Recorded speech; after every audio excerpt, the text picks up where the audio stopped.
Good afternoon, everybody. This is Ava. She's 16 years old.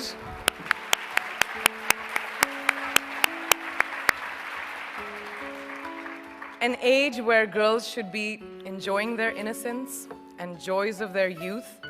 But she, at such a tender age, understands the importance of being a voice for her peers, an advocate for young girls and women around the world who may not have the opportunities that us sitting over here have.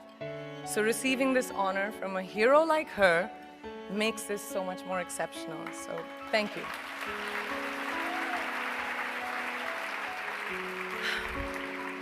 Good afternoon, and thank you, and wow, I am so privileged and so honored to be sharing this afternoon with all of you and these incredibly amazing women that are being honored today. I'd like to extend my congratulations to each one of you, Octavia, Michelle, Kelly, Patty, and all 50 women that have been included in the Impact Report. Your achievements not just inspire me, but also so many others to work harder, to be better, and to make a dent wherever we can. So I'm very, very proud to be standing alongside of you. So in life, you know, there are moments when you stop and ask yourself, how did I get here? Like, why am I standing here? Well, this is definitely one of those moments for me. And I find myself going back to the beginning, back to my roots. I was born to incredible parents, amazing parents who served as doctors in the Indian Army. I was the firstborn, and as far back as I can remember, I made my parents very proud and happy 99% of the time. Okay, slight exaggerations of personal achievements are allowed from time to time, don't you think? My brother was born a few years later, and even then, nothing changed for me. We were both given equal opportunities, and I want to emphasize this. I want to really emphasize this for you because I don't think a lot of people might understand that being equal might seem very normal. But where I come from, India, and a lot of developing countries around the world, more often than not, this is an exception. It's actually a privilege. My first experience of the glaring disparity between boys and girls came at a very, very young age. I grew up in a middle-class family with extremely philanthropic parents who constantly reminded me and my brother how lucky we were and how giving back to those who were less fortunate was not a choice, it was a way of life. Simple. I was 7 or 8 years old when my parents started taking me on these visits in a traveling clinic to developing communities around and villages around the city that we lived in called Bareilly. We were packed into this ambulance, and my parents would provide free medical care to people who couldn't afford it. My job at the age of 8 was assistant pharmacist. So I would count all the medicines, put them in an envelope, and give it out to patients. And I really took my job very seriously, very seriously. But the more I went on these expeditions, the more I began to notice the simplest things that distinguished a boy from a girl, or a man from a woman. For example, girls were pulled out of school when they hit puberty because they were considered ready for marriage and babies. That's 12 and 13, while boys still enjoyed their childhood. Or basic human rights such as healthcare were denied just because they were women. Let's call this whole experience trigger number 1 for me. Fast forward a few years and many, many triggers in between. Like a producer-director, for example, early on in my career, I must have been about 18 or 19, telling me that if I didn't agree to the ridiculous terms or painfully low salary in his movie, that he would just replace me. Because girls are replaceable in the entertainment business.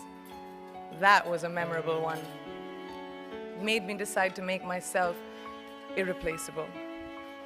But I think what really moved the needle for me and ultimately led me to create the Priyanka Chopra Foundation for Health and Education, and around the same time partner with UNICEF, was an encounter with my housekeeper's daughter. About 12 years ago, I came home from set early one day, and she was sitting in my library reading a book. And she must have been 8 or 9 years old, and I knew she loved reading. So I asked her, I was like, it's a weekday, why aren't you in school? And she said, oh, I don't go to school anymore. So I went and asked her mother, and I said, why isn't she in school? And her mom said that her family couldn't afford to send her and her brothers to school, so they chose the boys. The reason: she would eventually get married and it would be a waste of money.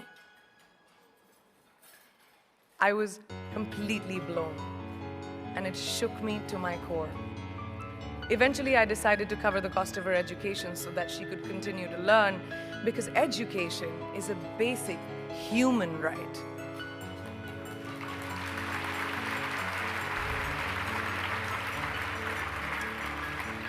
And a huge necessity, especially today. From that point on, I was determined to make a difference in as many children's lives as I could, in whatever big or small way that I could contribute. There's a really, really beautiful quote that I read recently, and I think it's absolutely appropriate to explain what I'm trying to say today. The hand that rocks the cradle, the procreator, the mother of tomorrow, a woman shapes the destiny of civilization. Such is the tragic irony of fate that a beautiful creation such as a girl child is today one of the gravest concerns facing humanity. Girls have the power to change the world. It is a fact, and yet today, girls are more likely than boys never to set foot in a classroom, despite of all the efforts and progress made over the last 2 decades. I'm just going to give you a stat, more than 15 million girls of primary school age will never learn how to read or write, compared to 10 million boys. Primary school, it's the beginning of our future.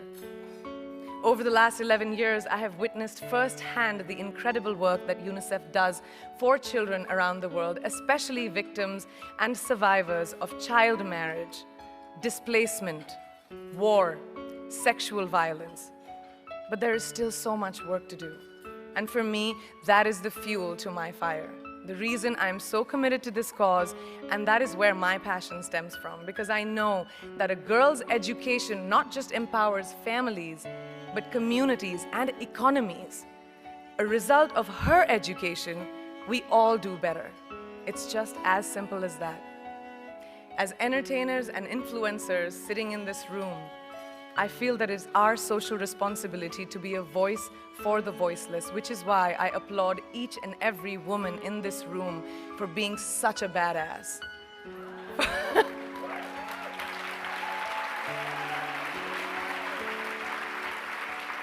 For using your platform and your voice to contribute to change, and for ensuring that there is not even one lost generation as long as we are alive. I'd like to thank Variety and all of you for encouraging me and all of us in this room to keep going and fighting on. Thank you so much.